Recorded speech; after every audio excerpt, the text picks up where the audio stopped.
fallen over in the desert. It's made out of pink granite.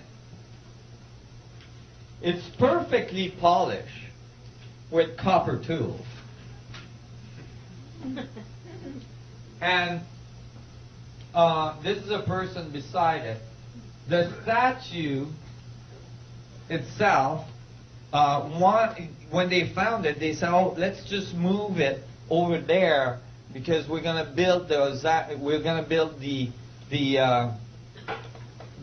Ramses Museum." So the engineers came and they said, "Well, okay, but then we'll have to cut it in pieces because this thing is approximately 1,000-ton solid block of granite. 1,000 ton. That is 5 times more than what we can lift today with a land crane." So instead they built a museum around it. It was much easier. This is not the only 1,000-ton block that was found. The pillars on each side of the entrance of temples in Egypt, they are called obelisks. Many of them were in excess of 1,000 tons. And they all come out, all these large objects come out of a quarry that we know where it is. It's hundreds of miles up the Nile. And the quarry is on the other side of the Nile over a mountain range. Okay? When you ask archaeologists, how did this get there? They say, they cut a trench from the Nile across the mountain range into the quarry. And then they let the water in, and then they picked up the object, they stuck it on a barge, and they floated it down the Nile. But there's no evidence of that trench ever being cut. How do you lift up 1,000-ton object and put it on a barge without sinking it? I mean, that is just not appropriate. It just doesn't happen. So when you look at this, you start to wonder, who were these sun gods? And were they able to go all around the world? Under the water in Japan, recently, pyramids were found. These pyramids are at 19.47 latitude.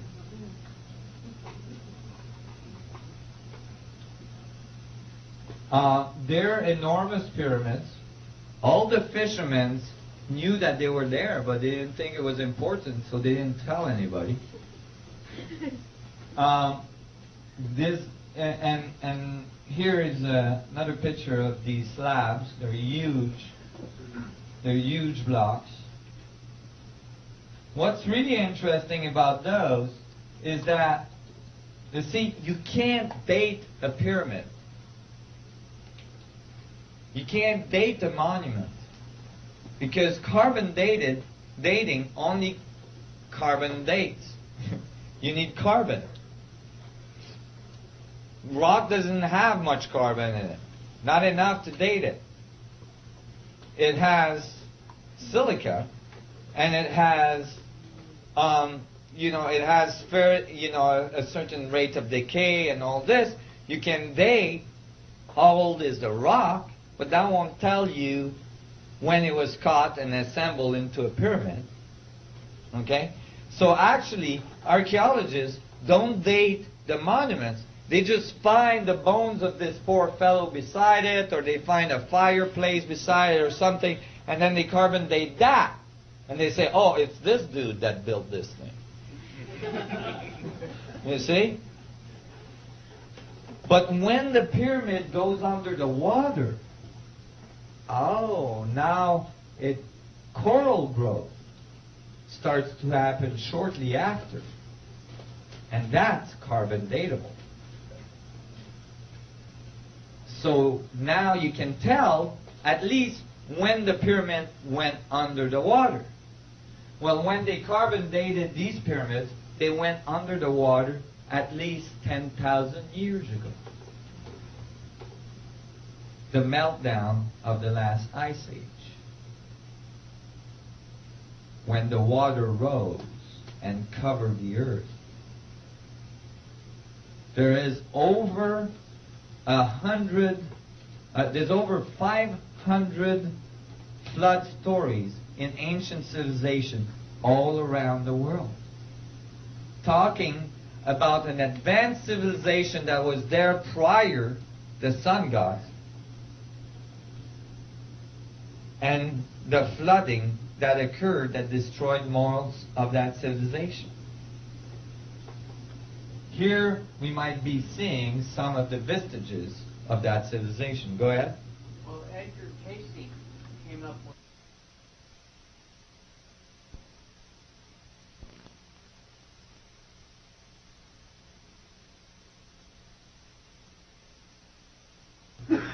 by finding a wall or a road, and we did. And he said it was going to be in the early 70s, and in 1973, I believe, divers off the coast of Bimini found huge rocks under the water, making a road.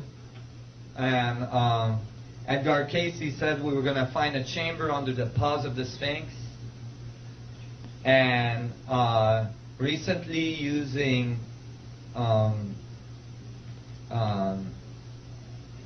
side-looking radar?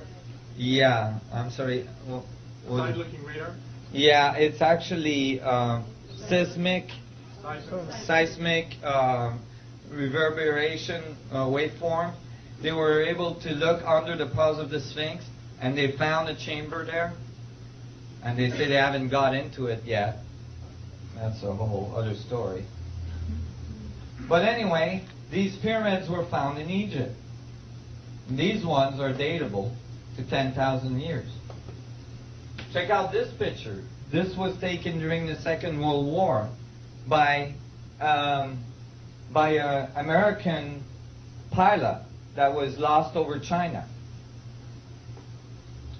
And he saw this pyramid, and he took a picture, and he brought it back home. He survived the whole thing and brought the picture back home. And everybody, you know, a few years ago when I would present that, people would say, oh, well, that one's iffy, you know. This could be a hoax. Well, okay, nobody believed him. Except that the Chinese government in the last few years have released these pictures. Not only is there more, there's pyramids in Egypt, there's hundreds of pyramids in Egypt, in China.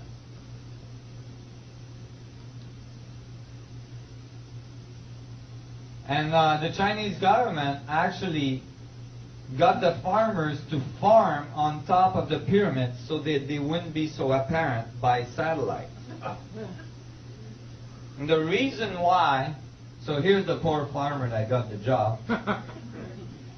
The reason why they were doing that is because they didn't want the Western world to know about these pyramids. Why? Because the legends that comes with these pyramids is that the sun gods built them, and that the sun gods were blue-eyed, blonde-haired people. As far as the Chinese government looked at this, blonde-haired, blue-eyed people had to be Europeans. And the last thing they wanted was European people being responsible for some of the most ancient knowledge of the Chinese tradition. So they didn't want those pyramids to be known by the West. They did find the mummies of these blonde-haired, blue-eyed people in the high desert of China. over 500 mummies were found. All very tall, absolutely not Asian people.